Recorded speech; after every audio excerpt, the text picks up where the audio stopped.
Chegou então agora o momento que eu tanto esperava, que eu vou te explicar mastigadinho quem que foi Camões.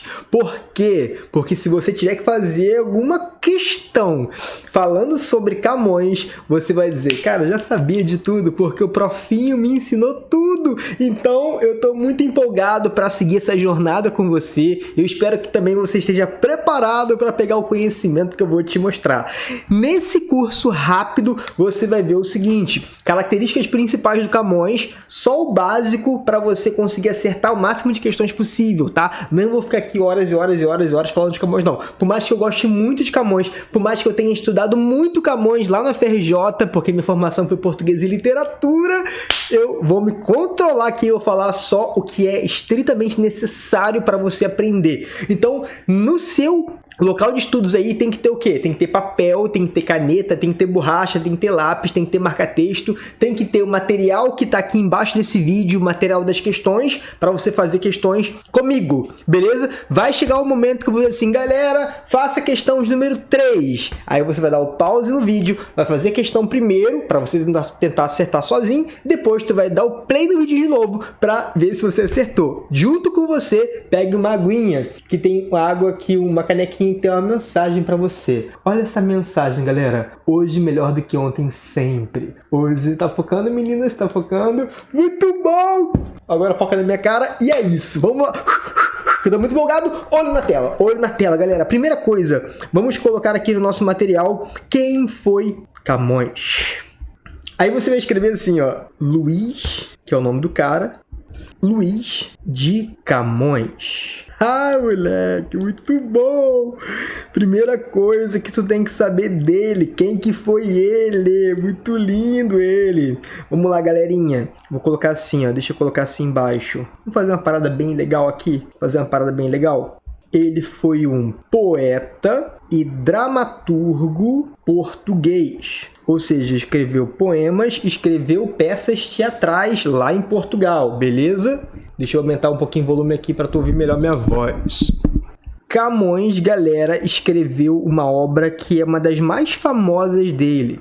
A obra principal de Camões se chama Os Lusíadas. Já ouviu falar disso?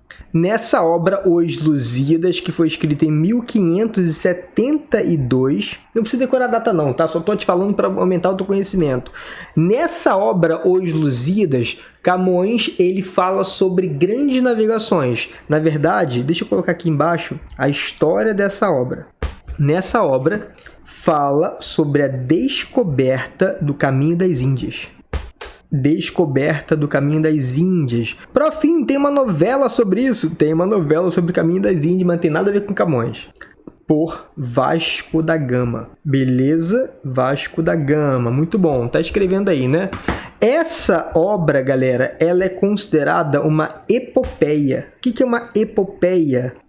Epopeia é uma história grandiosa que conta uma conquista de um povo, beleza? Bota assim, uma história grandiosa. Até aí, tá entendendo? Beleza, tu tá entendendo que o Camões, então, ele é um cara que começou a escrever, na verdade a vida dele foi muito intensa, e eu quero mostrar aqui quando que ele viveu. Puxa uma setinha para cima assim, e bota Camões, ele viveu de 1524 a 1580. Novamente, tu não precisa decorar essas datas não, tá, galera? Porque a prova não vai te perguntar quando Camões nasceu, quando Camões... Não, vai te perguntar. O que a prova vai te perguntar? Vai querer que você saiba características da obra camoniana. E é sobre isso que eu vou falar agora. Quais são as características da obra camoniana? Bora falar disso? Bora. Características da obra camoniana. Isso é o que vai separar os homens dos meninos, as mulheres das meninas. O que ele, Camões, pensava, como é que era o estilo de escrita dele, como é que era o estilo do poema, da poesia de Camões, tá? Ah, só deixar claro para você uma coisa aqui, galera. Ó, poema é quando a pessoa escreve. Poesia é o ato de escrever. Entendeu nada, né? Vou explicar de novo. O jeito como a pessoa escreve, a forma como ela pensa, o jeito como ela se comunica, no abstrato se chama poesia. Quando ela pega um papel e escreve um texto, aquele texto se chama poema. Então a diferença de uma poesia para um poema é: a poesia é a forma de escrita, é o jeito como a pessoa pensa, é a forma abstrata da pessoa entender o mundo e a literatura. Agora, poema é o texto concreto. Então, por exemplo, vou pegar aqui o livro. Isso aqui é um livro de quê? É um livro de poesias ou um livro de poemas? É um livro de poemas, beleza? A gente vai falar alguns poemas aqui de Camões. Então, você entendeu? Vamos analisar a poesia de Camões, ou seja, o estilo que ele tinha de escrita, o estilo que ele gostava de escrever. Beleza? Vamos lá, então.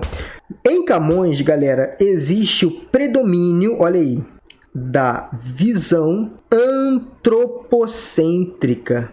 Profinho, o que é visão antropocêntrica? Antropocêntrico, vou até colocar aqui do lado, cara, para você conseguir escrever melhor aqui. Antropocêntrico é o oposto de teocêntrico. Já ouviu falar dessa diferença? É o oposto de teocêntrico. O que é uma coisa teocêntrica e antropocêntrica? O teocentrismo é a ideologia baseada em Deus, baseada no divino, baseada nos espíritos, no diabo. Tá repreendido.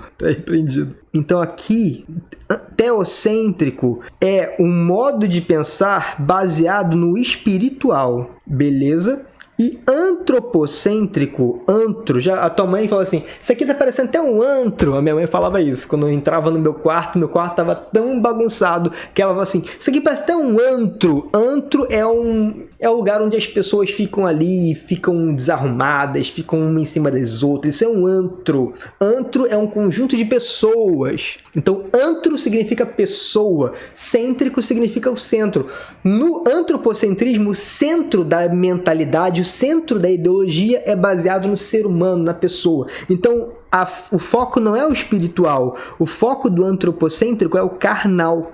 Então, a pessoa que tem uma poesia antropocêntrica, ela não está focada nos espíritos, ela está focada na carne, ela está focada no ser humano, no indivíduo. E isso tem muito a ver com Camões. Camões é um cara muito carnal. Ele até tem ali umas variações, ele fica com um conflito uma vez ou outra ali do espírito e tal, só que o foco da literatura dele é a carnalidade. E aí, se por exemplo, na tua prova perguntar assim, tiver uma alternativa dizendo assim, o poema valoriza o espiritual, tu já sabe que essa questão pode estar errada. Por que ela pode estar errada? Porque você sabe que Camões não era um cara teocêntrico, ele era um cara antropocêntrico. Entendeu? Muito bom, tô gostando. Tô muito empolgado. Então, Camões, ele é um cara antropocêntrico, valorizando sempre o carnal. E agora tem uma outra característica que tem muito a ver com essa. Camões era um neoplatônico. Aí, profinho, não tô entendendo nada. Calma que tu vai entender. Camões tinha a sua poesia adepta, ou seja, Camões era adepto ao neoplatonismo. Profinho, o que é o neoplatonismo? Nunca ouvi falar nisso. Vou te explicar agora, molequinho. Vamos lá. Primeira coisa, galera. Para você saber o que é neoplatônico, primeiro tem que saber o que é o platônico. Eu falar em amor platônico? Quem aqui já ouviu falar em amor platônico? Levanta a mão. Eu. Então, platônico é uma coisa, neoplatônico é o quê? É uma visão renovada, é uma visão nova, daí o prefixo neo significa novo, é uma visão nova do platonismo. Então, neoplatônico é uma visão nova da ideologia platônica, beleza? Então agora tu vai entender o que é o platônico. É tipo assim, liberal, neoliberal, beleza? Liberal é o antigo, neoliberal é o novo. O platônico, o que é o amor platônico? Amor platônico é aquele que a pessoa sabe que não vai se concretizar. Amor platônico é aquele que a pessoa sabe que não vai se concretizar. Então, por exemplo, vamos supor que eu encontre a Natália. Eu olho a Natália de longe, não conheço a Natália, mas gostei dela. Só que eu sei que eu nunca vou conseguir. Mentira, que eu consegui conquistá-la. Se eu nunca conseguir conquistar, se ela estiver muito distante de mim, se for um amor impossível, eu chamo de amor platônico. Aquele amor que não vai se realizar no plano concreto. Os platônicos, eles entendiam que o amor era impossível de se realizar no plano material. O amor só poderia se realizar no plano espiritual. O platônico, ele estava muito focado na questão dos espíritos. A pessoa tinha que morrer para conseguir viver o amor. Caraca, muito forte isso, né? Muito forte. O platônico, então, é uma visão de algo que é impossível, é um ideal impossível no campo material. E o platônico, ele sabia que o amor, ele até poderia se realizar, mas só que nunca no campo material, nunca nessa vida. Talvez não seja nessa vida ainda. O platônico, ele se realiza no campo espiritual, possível no mundo espiritual. Tem muita questão do espírito, do além e etc, tá? Platônico, algo impossível. Tem uma música qual é o nome dele? Lulu Santos. A música do Lulu Santos que fala assim: como uma ideia que existe na cabeça e não tem a menor pretensão de acontecer. Pode ter... Já ouviu essa música? Essa é uma música que traz... Essa frase é uma frase platônica. Uma ideia que existe na cabeça, ela não tem a menor pretensão de acontecer. Por quê? Porque ela não se realiza no mundo material. Beleza? Beleza, esse é o platônico. O neoplatônico, ele não é o oposto, não. Geralmente, quando vem esse prefixo neo, não é que seja o oposto do que era anterior, mas sim uma nova... Tipo assim, é só uma nova linguagem, é só uma forma diferentezinha de pensar, mas não muda muita coisa não, tá?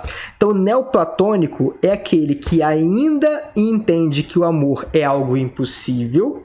Não só o amor, né? Mas geralmente o poeta ele fala sobre amor, mas não só amor, mas as ideias são impossíveis no mundo material, mas na filosofia ele pode se realizar. Aí para fim não tá entendendo nada, calma. O ideal é possível sob a contemplação filosófica. Ou seja, na filosofia era capaz de ser vivenciado o amor platônico. Então, por exemplo, se eu admiro uma pessoa e eu começo a vivenciar filosoficamente a pessoa, aquele amor consegue se concretizar. Então, o único jeito de viver o amor platônico, segundo os neoplatônicos, é por meio da filosofia. É quando você escreve, é quando você contempla a pessoa, aí você está vivendo o amor. É tipo assim, é como se fosse um amor virtual. Como se fosse um amor que não se concretiza exatamente, mas a filosofia, ela aproxima a pessoa do amor. Então, a única diferença que eu quero contar é, no neoplatônico, é capaz de viver o amor por meio da filosofia, da contemplação da pessoa.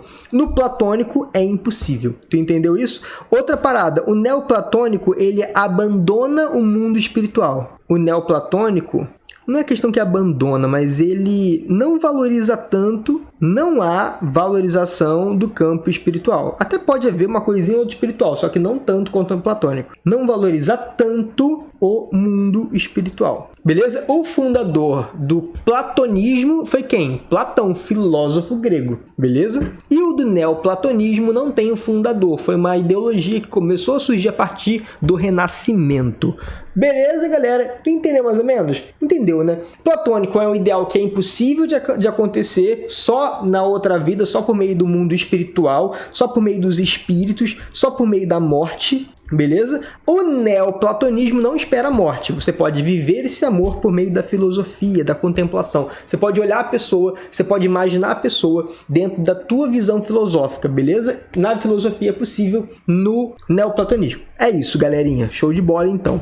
Outra característica muito forte de Camões, bora aqui, é que Camões, ele escrevia com rigor formal. Sabe o que significa isso? Ele gostava muito de sonetos, que é um tipo de literatura bem formal. Ele gostava muito de rima, de ritmo, de métrica, rima rica, rimas preciosas. Então, se tiver na sua prova uma pergunta assim, uma alternativa assim, a literatura de Camões valorizava versos simples.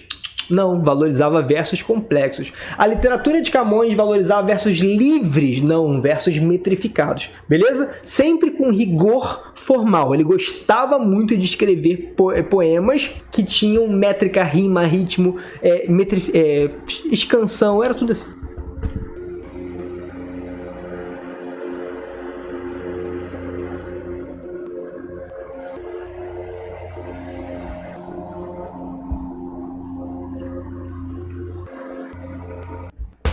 Ó, o que é uma escrita com rigor formal? É quando o cara gosta de escrever por meio de poemas de forma fixa, poemas de forma fixa. O que é um poema de forma fixa, galera? Se liga, você pode escrever um poema aí, certamente quando tu era mais novo, até agora mesmo, tu já escreveu um poema. Eu vou escrever um poema aqui pra minha namorada, para meu namorado, poema. Aí você escrevia qualquer coisa ali e chamava de poema. Pode ser assim, tá? É um poema de forma livre. Só que existem poemas que têm uma forma engessada, uma forma clássica. Um tipo de poema que tem uma forma fixa, adivinha o nome?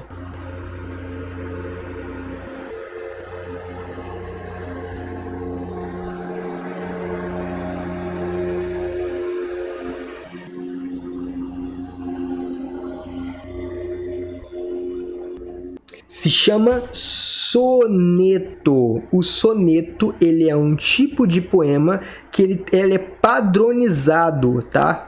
Qual é o padrão do soneto, prof? A gente vai falar muito soneto aqui nesse curso, tá? Um soneto é um poema que já vem pré-estabelecido como é que ele tem que ser. Não posso, eu vou criar um soneto do meu jeito. Não, um soneto, ele obrigatoriamente, ele tem um número certo de versos, um número certo de estrofes e um tipo de estilo certo. Vou te mostrar aqui, ó. Um soneto, ele tem 2 quartetos e o soneto também tem 2 tercetos. Como assim, prof? Entendi nada. Vou te mostrar aqui no meu material como que é um soneto. Olha só, esse é um soneto que a gente vai trabalhar aqui, o soneto de Camões, Leda Serenidade Deleitosa. Nesse livrinho aqui, ó, tá na página 80, se você tem esse livrinho aqui de Sonetos de Camões, página 80, tá? Leda Serenidade Deleitosa, que representa em terra um paraíso, entre rubis e pérolas doce riso, debaixo de ouro e neve cor-de-rosa. Pronto, li um quarteto. O que é um quarteto? É uma estrofe que tem 4 versos. Então, essa aqui é a estrofe, beleza?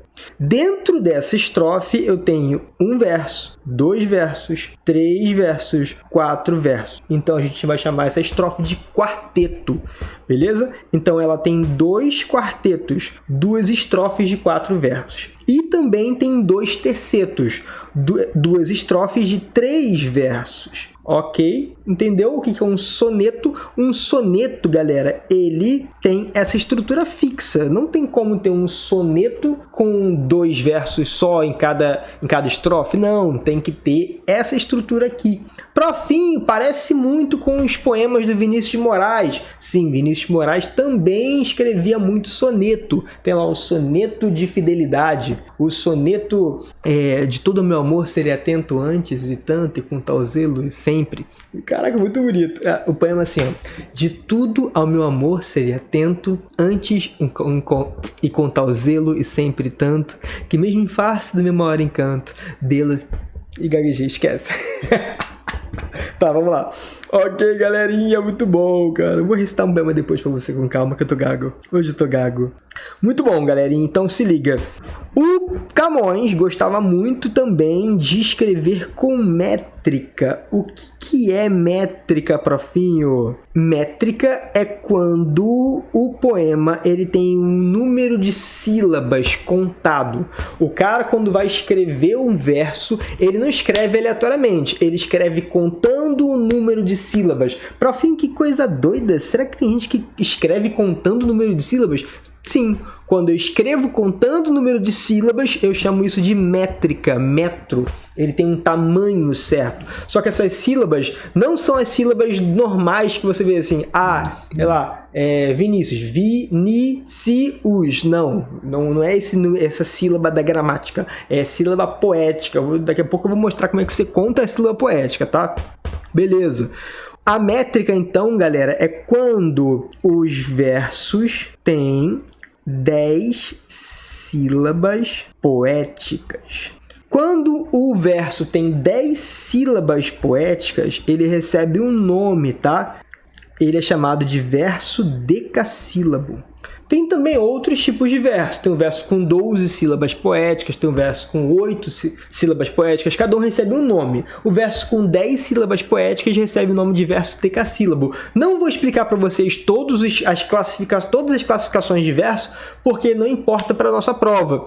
Porque Camões, ele focava a literatura dele nos versos decassílabos, beleza? Então, para a gente é o que nos importa mais.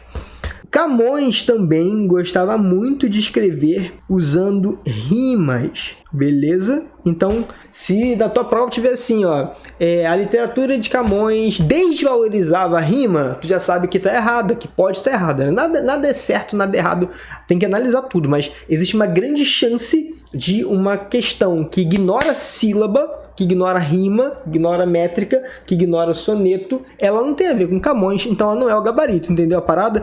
E a rima, galera, ela tem um esquema fixo também. Então deixa eu colocar aqui, ó. A rima, ela pode ser classificada como rima interpolada ou rima emparelhada ou rima alternada. Beleza? Vou explicar aqui agora, vou dar um exemplo aqui bem doido. Vou dar um exemplo aqui do esquema das rimas, tá? Por exemplo, hoje eu tenho amor. Vamos fazer aqui um poema.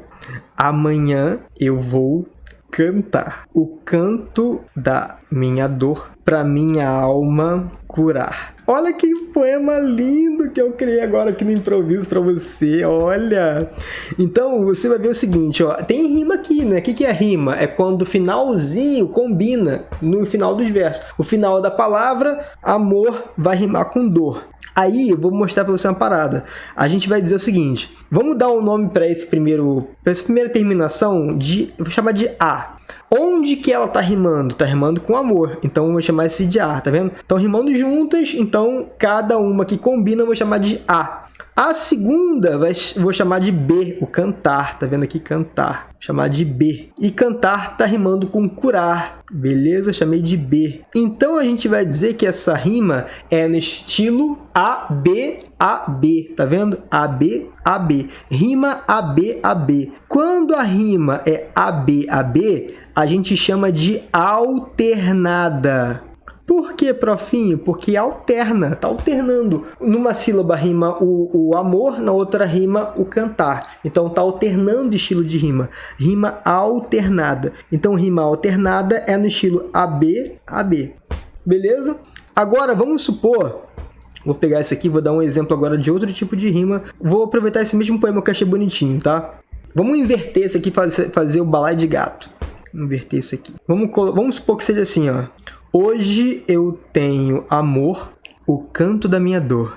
Amanhã eu vou cantar para minha alma curar. Ó, alterei aqui, repara que eu alterei o estilo de rima, tá vendo? Hoje eu tenho amor, que rima com o canto da minha dor. Amanhã eu vou cantar para minha alma curar. Repara que aqui eu mudei, né, o estilo de rima. Agora é rima AABB. Quando é AABB, repara que elas estão, a rima A tá junto, tá colada no verso de baixo da rima A. Elas estão emparelhadas. Esse é o nome do estilo de rima. Emparelhadas.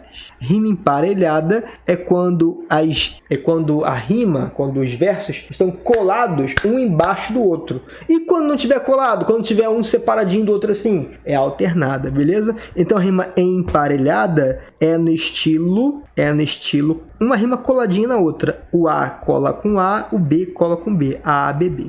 Beleza? E a interpolada a interpolada é como, profinho? Olha que legal que é interpolada. A interpolada, galerinha, vai ser assim, ó. Hoje eu tenho amor, amanhã vou cantar para minha alma curar o canto da minha dor. Tá vendo? Teve até algum sentido, cara. Ficou até bonitinho esse poema. Muito legal.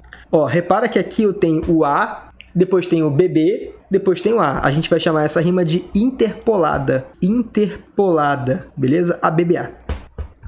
Não sei se a prova vai te pedir para você classificar a rima. Nunca vi uma questão de vestibular falando assim, classifique a rima. Nunca vi, pode ser que exista, tá? Mas se tiver, tu já sabe o que é rima interpolada, emparelhada e alternada. Show? Isso aqui para tu entender que existe um esquema de rima muito sofisticado dentro do poema de Camões. Inclusive, vamos lá no nosso poema de aquecimento para a gente tentar ver qual é o tipo de rima que tá ali, ó. Leda, serenidade deleitosa. Leda.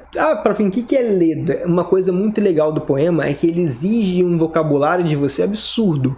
Absurdo, tem que ter um vocabulário. A gente vai ler tanto poema aqui que inevitavelmente você vai ter vocabulário aqui ampliado. Leda é a pessoa que é calma. Tem uma tia que se chama tia Leda. Então, tia calma. Leda significa calma. Leda, serenidade deleitosa. Osa, que representa em terra um paraíso. Osa tá rimando com iso? Não tem nada a ver porque são sons diferentes. Entre rubis e perlas, doce riso, debaixo de ouro e neve cor-de-rosa. Tá vendo? O osa tá rimando com osa ali. Opa, qual é o estilo de rima então, profinho?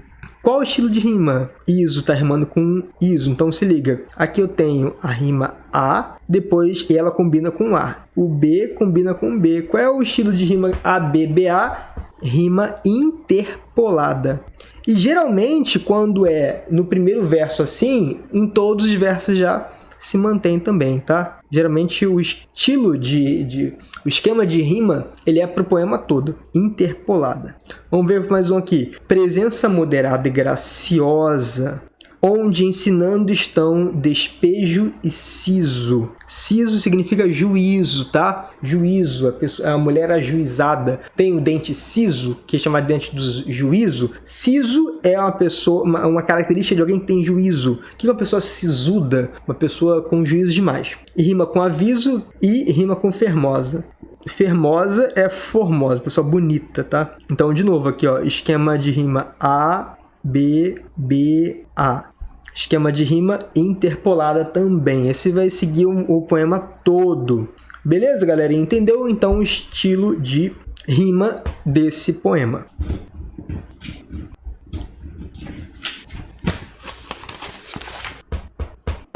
Galera, deixa eu só explicar rapidinho para você qual é o esquema da métrica. Vou dar um exemplo de métrica aqui, tá? Exemplo de métrica. Não vou me aprofundar muito em métrica, porque não precisa, tá? Geralmente as provas não pedem, classifique esse verso segundo a métrica. Não, geralmente eu pedi a tua interpretação do poema, mas eu quero que você entenda o que tá te esperando. Vamos supor que você pegue um poema assim, tá? Um poeminha, vou escrever aqui, ó. De tudo ao meu amor serei atento, antes e com tal zelo e sempre e tanto, que mesmo em face do maior encanto, dele se encante mais meu pensamento. Esse é um poema do Vinícius de Moraes. Vinícius de Moraes foi muito inspirado por Camões, tá? Não é à toa que a UERJ, que ela pediu no ano de 2021 a leitura do livro do Vinícius de Moraes, que também é um livro de sonetos. Beleza? Então vamos classificar aqui. Primeiro, tu já sabe que métrica é o tamanho do verso, é o tamanho, quantidade de sílabas poéticas. Mas só para efeito de curiosidade, qual é o esquema de rima aqui, ó? Atento, ó, de tudo meu amor seria atento antes, e com tal zelo e sempre tanto, que mesmo em face do maior encanto, dele se encante mais meu pensamento. Então se liga, aqui o atento está rimando com pensamento e o tanto está rimando com encanto. Então qual é o esquema de rima? Esquema de rima A, B, B, A. Rima interpolada, beleza? Só que métrica não avalia o estilo da rima. Métrica avalia o tamanho do verso. Então qual é a regra aqui, galera? Sempre assim, ó. Para você contar as sílabas de um verso, não é a mesma coisa que contar as sílabas gramaticais normais, tá? Por quê? Porque se tiver duas vogais átonas que se encontram, a gente vai dizer que é uma sílaba só. Vou ensinar para você na prática aqui agora. Ó, o D, ele é uma sílaba. O tu, segunda sílaba. O dual, tá vendo? O dual são duas sílabas átonas.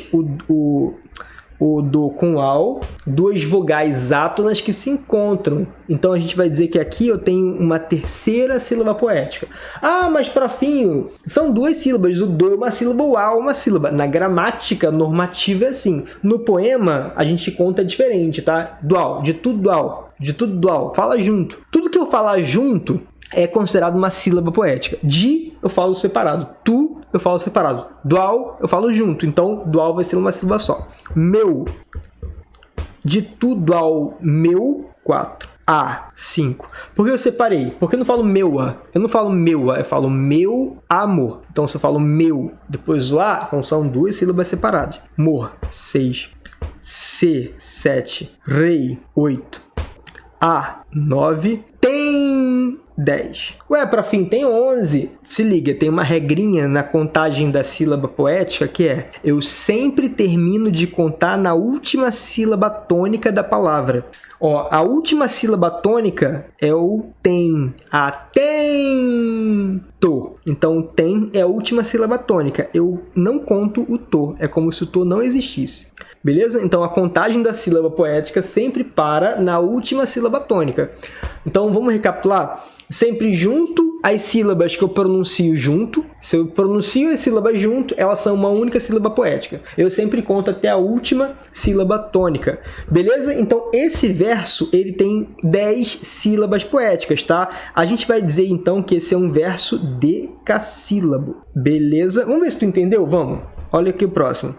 An é uma sílaba. Tis, segunda sílaba. E, terceira sílaba. Com, quarta sílaba. Tal, quinta sílaba. Z, sexta sílaba. Ó, antes e com tal z, lue. Z, lue, tá vendo? Pronuncio junto, é uma sílaba só. Sem, 8. Sempre, sempre. Pronuncio junto. E o tan é a última sílaba tônica. 10, tá vendo aqui? Também é um verso decassílabo. O cara pensou nisso? Pensou. O poeta, quando ele foi montar esse verso, Vinícius de Moraes no caso, quando ele foi montar esse verso, ele montou certinho para caber nas 10 sílabas poéticas. Porque isso dá um ritmo pro poema. Quando ele faz isso, é porque a gente não percebe, porque a gente não lê o poema como deveria, né? A gente lê o poema corrido. Mas, se você for ler o poema certinho, lá, pô, tentando colocar tudo no seu lugar, isso tem uma rima, um ritmo certo, tá bom? Ó, próximo aqui, vamos agilizar pra tu entender. Que, mês, muen, fá. Ó, aqui, ó, o que é uma, mês, 2, 3, ó, mês, muen, ó, mês, muen, falo junto. 4, face, 5, 6, mai, or, em, can, aí para no último. Olha embaixo. Embaixo vem assim, ó, de, le, sem, cante, mais, meu, pensamento, aí para na última. Beleza? 10 sílabas pode ser certinho. Se o cara trocasse, por exemplo, zelo por carinho, acabou o poema dele, né? Então ele tem que escolher a palavra certa, escolher as palavras certas para cada verso de cada estrofe, de cada soneto, beleza? Então aqui eu posso dizer que o cara se esforçou muito para poder valorizar a estética do poema dele. Então eu tenho um forte apelo estético no poema. As características dos poemas de Camões tem um forte apelo estético. Forte apelo estético. Olha o tempo que a gente está só analisando uma estrofe. Imagina o tempo que o poeta não demorou para criar o poema. A gente está demorando para analisar o poema do cara. Tu imagina o cara escreveu o tempo que ele não demorou. Então tem um forte apelo estético. Quando eu digo que ele tem um forte apelo estético, eu chamo de função poética da linguagem. beleza? Lembra da função poética? É aquela função que o poeta ele busca trabalhar cada palavrinha para dar um efeito sonoro, um efeito estilístico, um efeito rítmico específico para cada poema. Função poética é isso. Então, por exemplo, se na tua prova lá tiver uma questão sobre Camões e perguntando qual é a função da linguagem que predomina ali em Camões, existe uma grande chance da função da linguagem ser função o quê? Poética da linguagem. Muito bom, cara! Olha isso. Outra paradinha aqui muito forte é quais são as figuras de linguagem que predominam na literatura de Camões. Pode ter, tipo assim, no poema pode ter vários tipos de figuras de linguagem, tá? Só estou dizendo aquelas que eu percebo que são mais recorrentes, o que não exclui outras, pelo amor de Deus, beleza? Figuras mais recorrentes, antítese e paradoxo. Lembra? Elas predominam, tá? Não quer dizer que excluam outras. Quais são os temas mais recorrentes em Camões? Quais são as temáticas que mais aparecem lá na literatura dele, profinho? Bora falar aqui agora. Ó, temáticas mais recorrentes. Sobre o quê? Qual é o tema? Qual é o tema do poema, dos poemas de Camões?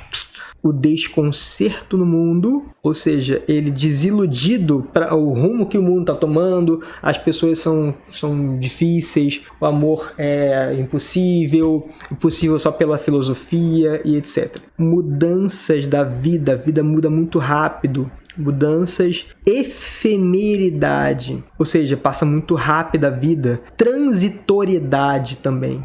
A pessoa, no teocentrismo, ela está muito focada na vida eterna, né? Se você é evangélico, o que é o evangélico? O evangélico é aquele que acredita na vida eterna. Católico também acredita na vida eterna. O espírita também na vida eterna? Não, na reencarnação, né? Agora, o antropocêntrico, ele acredita que a vida é instável, que a vida vai acabar em algum momento, que a vida ela é um sopro. Então, o teocêntrico acredita na vida eterna e o antropocêntrico acredita na vida transitória, beleza? E o Camões também tinha uma poética muito focada no sofrimento amoroso. E esse sofrimento amoroso era muito por conta de uma dualidade. Ele vivia tipo um conflito de amor carnal versus espiritual. Ou seja, é o conflito do platonismo com o neoplatonismo. O platonismo valorizava o amor espiritual e o neoplatonismo valorizava o amor carnal. Por fim, posso dizer que é a mesma coisa do barroco? O barroco também tinha isso, né? O amor carnal versus o amor espiritual. Olha, não é a mesma coisa, mas nesse ponto é um pouquinho parecido sim, tá? O amor carnal versus o amor espiritual. Beleza, galerinha? Ok. Ah, uma outra coisa. Vinícius de Moraes foi muito influenciado por Camões. Foi muito influenciado por Camões. Não é à toa que o exemplo que a gente deu aqui nessa aula foi do poema do soneto de Vinícius de Moraes. Beleza? Que é esse soneto aqui que a gente analisou. E para a gente finalizar essa nossa aula, galera, deixa eu só trazer um dado que eu tinha esquecido de falar. Olha só. Quando você for ler um poema, isso é muito importante para você ler o poema do jeito certo. Se você ficar lendo o poema do jeito errado, você não entende o poema. Por fim, às vezes eu leio certo, mesmo assim não entendo. Imagina se você lê errado. Então, geralmente, na leitura do poema, você começa a ler aqui assim, ó. Vamos supor que eu esteja lendo. De tudo ao meu amor serei atento. Essa é a leitura que geralmente se faz do poema. Só que, em alguns casos, você não é para acabar de ler no final do verso. Em alguns casos, você acaba de ler no início do verso seguinte, que aconteceu isso aqui, ó. De tudo ao meu amor serei atento antes. Porque esse antes, ele faz parte da ideologia do primeiro verso. O antes faz parte da ideia do verso de cima. Por que ele está embaixo? Ele está embaixo só para compor a estrutura do poema. Só que, semanticamente, o antes faz parte da primeira frase. Quando o poema tem um verso que não acaba no final do verso, e sim acaba no verso seguinte, a gente chama esse recurso de encavalgamento. Deixa eu puxar uma setinha para cá. A gente chama esse recurso de encavalgamento. Enjamberment em francês, mas em português, encavalgamento. Ou seja, de tudo ao meu amor, eu vou ser atento antes. Então, eu vou atentar para o meu amor antes de tudo. O antes, ele faz parte da compreensão do primeiro verso. De tudo ao meu amor, seria atento antes. Eu vou atentar para o meu amor antes de tudo. Uma outra coisa, galera, aqui, uma figura de linguagem também muito forte, que acabei esquecendo de falar, é o hipérbato. O que é o hipérbato? O hipérbato é quando eu tenho a inversão da inversão das palavras. Hipérbato é quando eu tenho a inversão sintática muito forte das palavras. Vou te mostrar ali. A inversão sintática muito forte. Por exemplo, se eu tivesse que botar essa frase na ordem direta, seria: serei atento ao meu amor antes de tudo. Entendeu? A ordem direta dessa frase é: serei atento ao meu amor antes de tudo. Só que aí, para ficar bonitinho, para compor ali a estética do poema e ter a rima, ele inverteu as palavras todas. Quando inverto a palavra muito, eu chamo esse recurso de hipérbato. Show de bola, não? E aí, o outro verso, ele começa aqui, ó. O outro verso, ele começa a leitura aqui, ó.